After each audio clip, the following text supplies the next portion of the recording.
It is a Tuesday morning in October.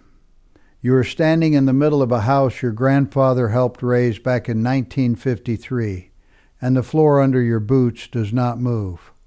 Not a creak, not a give. You jump once, hard, right in the center of the room, and the chandelier 2 doors down does not even shiver. Then you drive across town to a place that went up last year, brand new granite counters. The whole show, and you walk into the upstairs hallway, and the floor flexes under you like a diving board. 70 years against one, and the old one wins. That is not your imagination. That is not nostalgia. That is the truth of it, and most people never get told why. Here is the thesis, plain as I can put it. A house your grandfather built is still square and solid today. The one they put up last year will be falling apart in 30. And that was not an accident. It was a choice, a whole stack of choices, made by people who were never going to live in either house. My name is Earl Kowalski. I have spent my whole life around how things get built. I have torn out walls that were standing before my father was born, and I have torn out walls that were younger than my truck. I have pulled framing apart with my hands and seen with my own eyes what they used to use and what they use now. I am not a salesman. I am not here to sell you a house or a renovation. I am here to tell you what I have seen and to be straight with you about all of it, the good and the bad. Now, quick word before I go any further. The whole story of how American building got hollowed out, what got traded away, and who did the trading, there is more than fits in any one video. I gathered all of it into a guide. I call it the Factory Decay Vault. The link is in the description below. It is the long version, the deep one, for the people who want the whole thing in their hands. If you want it, it is there. I will not bring it up again. Now, let me say the honest part first, because if I do not, somebody in the comments will, and they will be right too. This is not one villain. There is no single law, no single company, no secret meeting where a man in a suit decided to make your house worse. I want to be careful here because that is the easy story and it is the wrong one. What happened was a stack of cost cutting, and underneath some of that cost cutting were genuine trade-offs that actually made sense at the time. Some of them still make sense, and here is the part that is going to surprise you, coming from a man who loves an old house. The houses they build today are genuinely better in real ways. I mean that. The insulation in a modern home is in a different universe than what was in that 1953 house, which was probably nothing, or newspaper or a little rock wool if you were lucky. A new house holds heat. It holds cool. Your energy bill in a tight modern build will be a fraction of what it costs to heat a drafty old farmhouse. The wiring is safer too. A lot of those old houses had knob and tube wiring. Or later in the 50s and 60s, some of them got aluminum wiring that is a real fire risk and a real headache. Today you have grounded circuits, you have GFCI outlets that cut the power before they let you get electrocuted in your own kitchen. You have breaker panels instead of a fuse box held together with hope. The windows are better. A modern double pane window will run circles around a single pane in a rotted wood frame. So I am not standing here telling you the old days were perfect and the new days are garbage. That is a lie, and you would be right to walk away from a man who told it to you. Here is the honest claim, the real one, the only one I will stand behind. The materials, the framing, and the craftsmanship that made a house last 100 years got traded away, traded for speed, traded for volume, traded for a lower price tag on closing day. The bones got cheaper, the systems got better, the bones got cheaper, and nobody put that on the brochure. Let me walk you through it piece by piece so you can see exactly what I mean. Start with the wood, the lumber. This is the big one, and it is the one almost nobody understands. The wood in your grandfather's house came from old-growth forests, trees that had stood for 200, 300 years before a saw ever touched them. When a tree grows slow, in the shade, fighting for light over a couple centuries, it lays down growth rings packed tight together. Tight rings mean dense wood. Dense wood means strong wood. An old-growth board can have 10 times as many growth rings per inch as the stuff at the lumberyard today. That density is not a small thing. It means more of the hard late-season wood and less of the soft, fast stuff. It means the board resists rot better, holds a nail tighter, and barely moves when the seasons change. The wood they sell now comes from tree farms, plantation pine, grown fast on purpose, harvested young, sometimes in 20 or 30 years. Fast growth means wide rings and soft wood, dominated by the lightweight early season growth. It is weaker.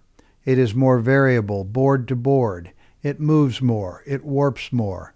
It splits more. That is not an insult to the loggers or the mills. It is just physics. You cannot grow a tree in 30 years and get the same wood a tree grew in 300. Nobody can. And here is the kicker on the wood, the part that makes people mad when they first hear it. The old board was bigger.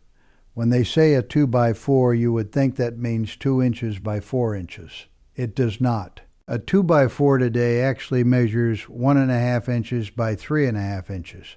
That is the standard locked in back in 1964. Before that, lumber ran closer to its full size. So not only is the modern board weaker wood, there is physically less of it.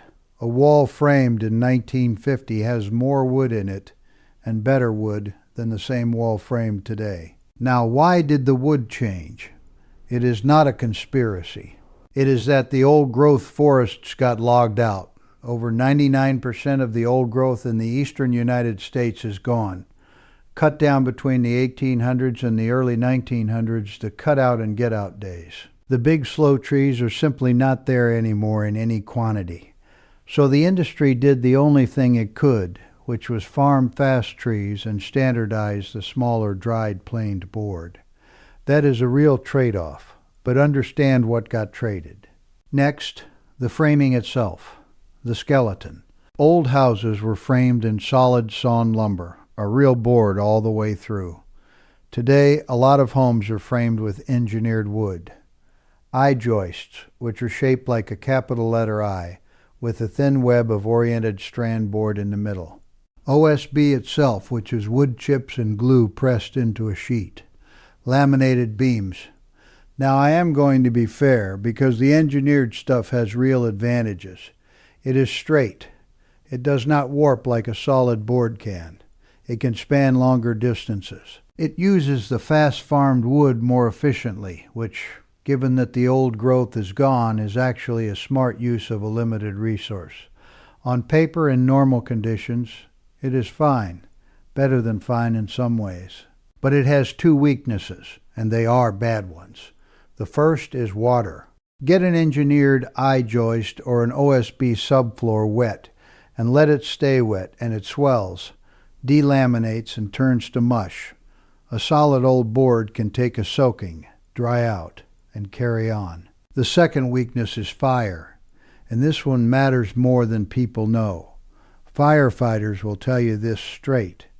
Underwriters Laboratories testing found lightweight engineered wood floor assemblies can fail in as little as 5 or 6 minutes of direct fire, where comparable solid dimensional lumber held for closer to 18 or 20. That thin OSB web in an I-joist burns through fast, and once it goes, the joist loses its strength with no warning. That is why the fire service treats modern lightweight construction as a collapse risk. The old solid floor gave you time. The new one does not give you as much.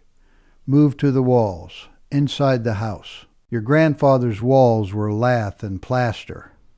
Thin wood strips nailed across the studs. Then 2 or 3 coats of plaster troweled over the top. Thick, dense, solid. You knock on a plaster wall and it knocks back. You hang a heavy mirror on it and it holds.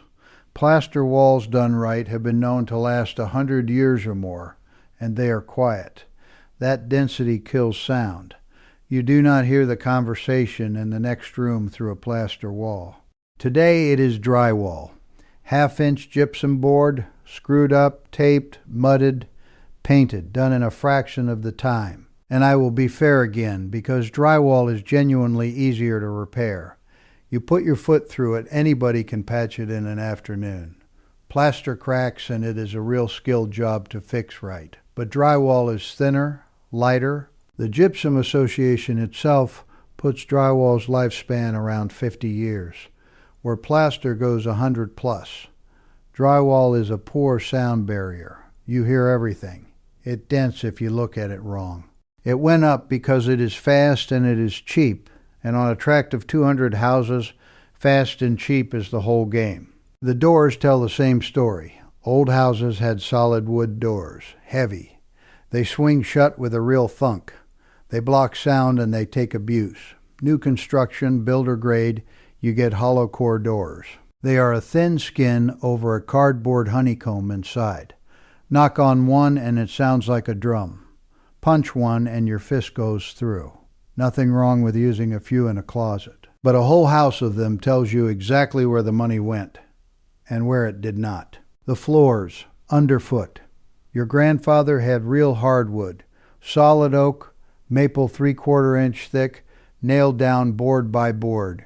You can sand that floor and refinish it 5, 6, 7 times over a century. It is still there. New builds, builder grade. You get laminate or luxury vinyl plank. Now vinyl plank is genuinely waterproof, and it looks decent, and it is easy. I will give it that. But it is a picture of wood printed on a wear layer over a core. You cannot sand it. When the wear layer goes, the floor goes. You do not refinish it. You rip it out and landfill it. The plumbing, behind the walls. Old houses ran copper supply lines and cast iron drains. Copper lasts 50 to 70 years, resists bacteria, takes the heat, and it is tough. Today, a lot of homes are plumbed in PEX, which is a flexible plastic tubing. And here I have to be genuinely fair, because PEX is not junk. Far from it. It is cheaper, it goes in faster, it has fewer joints to leak. And here is the real one. It resists bursting when it freezes because it can expand instead of splitting. In a cold climate, that is a real safety advantage over copper. PEX is a legitimately good product. The honest knock is just lifespan. Copper has the longer track record by a good margin. And PEX does not love high heat, UV light, or getting chewed on by a rodent. But I am not going to sit here and tell you PEX is a scam, because it is not. Now the roof. Over your head. The longest lasting roofs on those old houses were slate or clay tile. Slate can last 100 years and more. Clay tile, 50 to 100. Those are roofs that outlive the people who paid for them. The standard today is the asphalt shingle. Basic 3-tab shingles last 15 to 20 years. The thicker architectural ones get you up toward 30 if you're lucky, and the weather is kind. The National Association of Home Builders has put it this way. You will replace an asphalt roof close to 4 times over the span that one tile roof lasts. Asphalt is cheap up front, and you pay for it again and again and again. Slate is brutal up front, and your grandkids inherit it. And last, the masonry. The old place was very likely real brick or real stone, full thickness, structural, holding the house up and shrugging off a century of weather. A lot of new construction is brick veneer, a single thin layer of brick hung on the outside of a wood-framed wall, purely for looks. Or it is not brick at all, it is a foam and stucco system, or vinyl siding or printed fiber cement made to look like something it is not. Some of those are fine products, but it is a costume over a stick frame, not the structure itself. So that is the walk. Lumber, framing, walls, doors, floors, plumbing, roof, masonry. Point by point, the bones got cheaper while the brochure got shinier. Why did all of it happen at once? 3 things, and none of them is a cartoon villain. 1, the old growth got logged out, like I said. The good wood is just gone. So the whole industry had to retool around fast wood and engineered products. That part is not greed. That is reality. 2, after the war, America needed houses by the millions, fast and cheap enough for a returning soldier to afford. So building got optimized for speed and volume and price. Track building, same house 200 times, assembly line. That put a roof over a whole generation, and that is a genuinely good thing. But the way you hit that price was by trimming the materials and the labor down to the bone. 3, and this is the modern layer, a lot of home building consolidated into a handful of giant national builders, some of them backed by private equity. When your job is to hit a quarterly number for shareholders, every dollar you can shave off a house times 10,000 houses is real money in a pocket that is not yours. That is where builder grade comes from. It is not an insult somebody made up. It is an actual spec tier, the cheapest thing that passes code and closes the sale. Builder grade means it is good enough to sell, not good enough to keep. Quick line, and then I will leave it alone. The full version of all of this, the names and the timeline and the documents, is in that guide. The link is in the description. So here is the part you actually came for. What do the smart people do with this? What do you do? If you are buying, give a hard look at a solid older home. A well-built house from the 40s, 50s, even earlier, with good bones, can be a better buy than a brand new one at the same price. Because somebody already paid for the old growth lumber and the plaster and the real floors, and you are getting it for free. But, and this is important, you have to check the right things and budget to fix them. Get the wiring inspected, and if it is knob and tube or aluminum, plan to have it redone. That is not optional, that is safety. Check the insulation and plan to add it because the old place is almost certainly leaking heat. Check for the bad old materials I am about to warn you about. The play is to buy the good bones and upgrade the systems, because you can upgrade wiring and insulation, but you cannot put old growth lumber back into a house that never had it.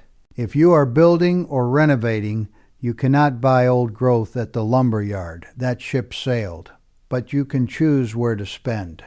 Spend on the roof, get a real one, because replacing a roof 4 times costs more than buying one good one. Spend on solid core doors, at least on the bedrooms and the bath, for the sound and the feel. Spend on real hardwood in the rooms you live in. Spend on the plumbing being done right, whatever material done right. And do not be afraid of engineered framing or PEX, where they genuinely make sense. Just go in knowing the trade-offs. How do you tell builder grade from built to last with your own 2 hands? Knock on the doors. If they sound hollow, they are. Walk the upstairs floor. If it bounces, the framing is light. Tap the walls. Plaster knocks solid. Drywall sounds like a drum. Look at the trim. Is it real wood or is it printed foam? Open a cabinet. Is it real plywood and solid joinery, or is it stapled particle board with a vinyl wrap?